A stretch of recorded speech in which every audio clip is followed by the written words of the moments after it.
Let's see if we get the lady back. Hello. How you doing, ma'am? I'm gonna just say ma'am for time's sake. What's your name? Where you calling from? Hey, my name is Monica, and I'm calling from Atlanta. Okay. Did you have a question or comment? Yes, I'm new to your channel, so I just wanted to say thank you for I like everything that I have seen so far and heard. I have a question, and it's kind of random, but they say like if you commit suicide, you go to hell. So I was wondering if a child commits suicide, do they go to heaven or hell?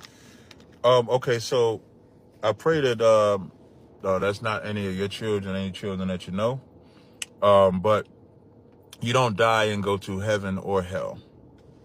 There is like when you die, the scriptures say that you sleep because your spirit sleeps, or your spirit is dormant until it's time to be judged back in the earth. So like if I go to 2 Samuel 7:12, when the Lord was talking to David, he says that when thy days be fulfilled and thou shalt sleep with thy fathers, and I will set up seed after thee. So when you die, you sleep until it's time to be judged again. So the only thing that I would say is that someone that unalives themselves because of whatever torment or condition that they're in, they will be born back in, and then that judgment of how they live that life will be determined by the Most High. Okay. Unfortunately, I lost my 16-year-old daughter 3 weeks ago to suicide. Oh, sorry to hear that. Lord be with you and your family. I appreciate it. And I'm hearing all kinds of stuff, like she's going to hell or she's in hell. And who's telling you that? Like people at the church, and they're just like they're ministering to me, but telling me that this is just life. Like she did not go to heaven, and I'm going to this grief counseling class. What are they basing that off of? I guess the suicide. Okay, and I'm assuming now, if I ask you any question that's too personal, but because you're calling live, that's why I'm going to ask you questions. But if I ask you something too personal, then you just let me know. I'm assuming that she did it because maybe she was oppressed or she went through something or something like that. Yeah, she was in a toxic relationship, and she came out and said she was gay about 6 months ago. But my husband and I don't think that. I don't really think Jessica was gay. I think that she's trying to find herself, and she's not being accepted, so she's confused. She was confused. Right. And when she came out as gay, was she accepted by the family, by the church, or was she rejected? She was rejected by the church. Right. And so sometimes when adolescents go through stuff at an early age and they get rejected like that, what happens is sometimes that could put them into a form of depression. And where the real demon or the real heaven or the real hell comes in at is the torment that you go through when you're alive.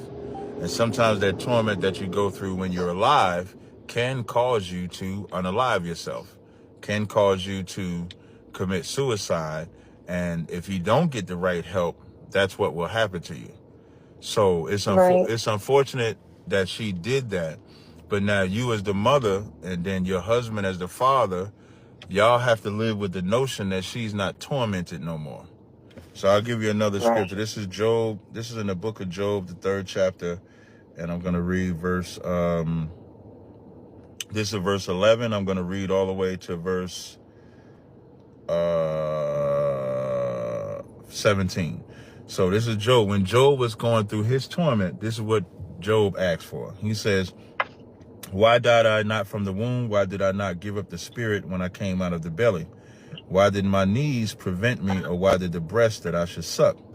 For now should I have lain still and been quiet and should have slept. Then had I been at rest. Now this is saying if he was dead, he would be at rest. It says, this is verse 17, it says, there the wicked cease from troubling, and there the weary be at rest. So what he's saying is, at death, the wicked are not troubling you anymore. So you're not there ain't no place that your daughter is at where now she was tormented in this life. Now in the afterlife, she's tormented. Nor is there a place that your daughter is at where she's getting this bountiful blessings in heaven. Her spirit is at rest, which is what happens with everybody, regardless of how you die, or regardless of what your life was like. When your flesh separates from your spirit, you're at rest until the Lord's judgment.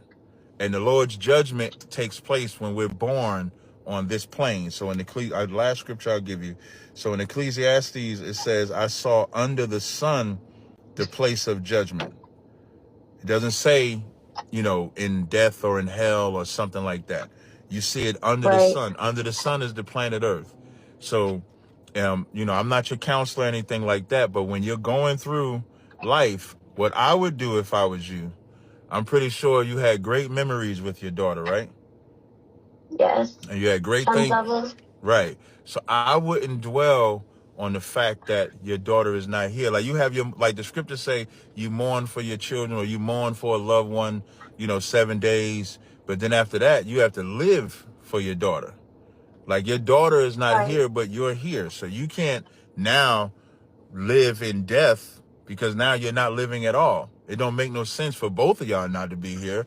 Now you'll live your life for your daughter. And then maybe you'll have another. I don't know if you have other children or not, but maybe you'll have another child and then raise her up or raise him up. But you can't live wondering if your daughter is somewhere getting tormented. The Lord gave her rest. Even in death, the Lord gave her rest. You understand? So you want to live like that. And this is coming from someone that actually loves the Most High, listens to the Most High. So if you're going to listen to anybody, just listen to me. So don't listen to the church that's going to tell you. And what type of church you going to that's telling you your daughter's getting tormented? Like, that's a horrible church. That's a hard. Good. I'm sorry. Yeah, it really is. It's disgusting. Well, I'm going to a Baptist church, and I just recently lost my mother. So, and it'll be a year on Halloween actually. So I'm going to her church, and I recently just accepted my faith. Like I believe in God, and I don't know. I don't know the Bible front and back, but I'm willing to learn it, and I don't know.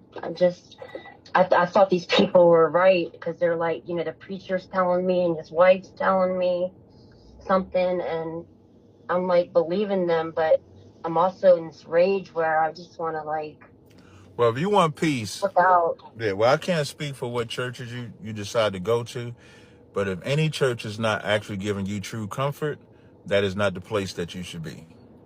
So I hope that by me telling you the truth, you was able to get some comfort to just know that your daughter is not in any torment right now.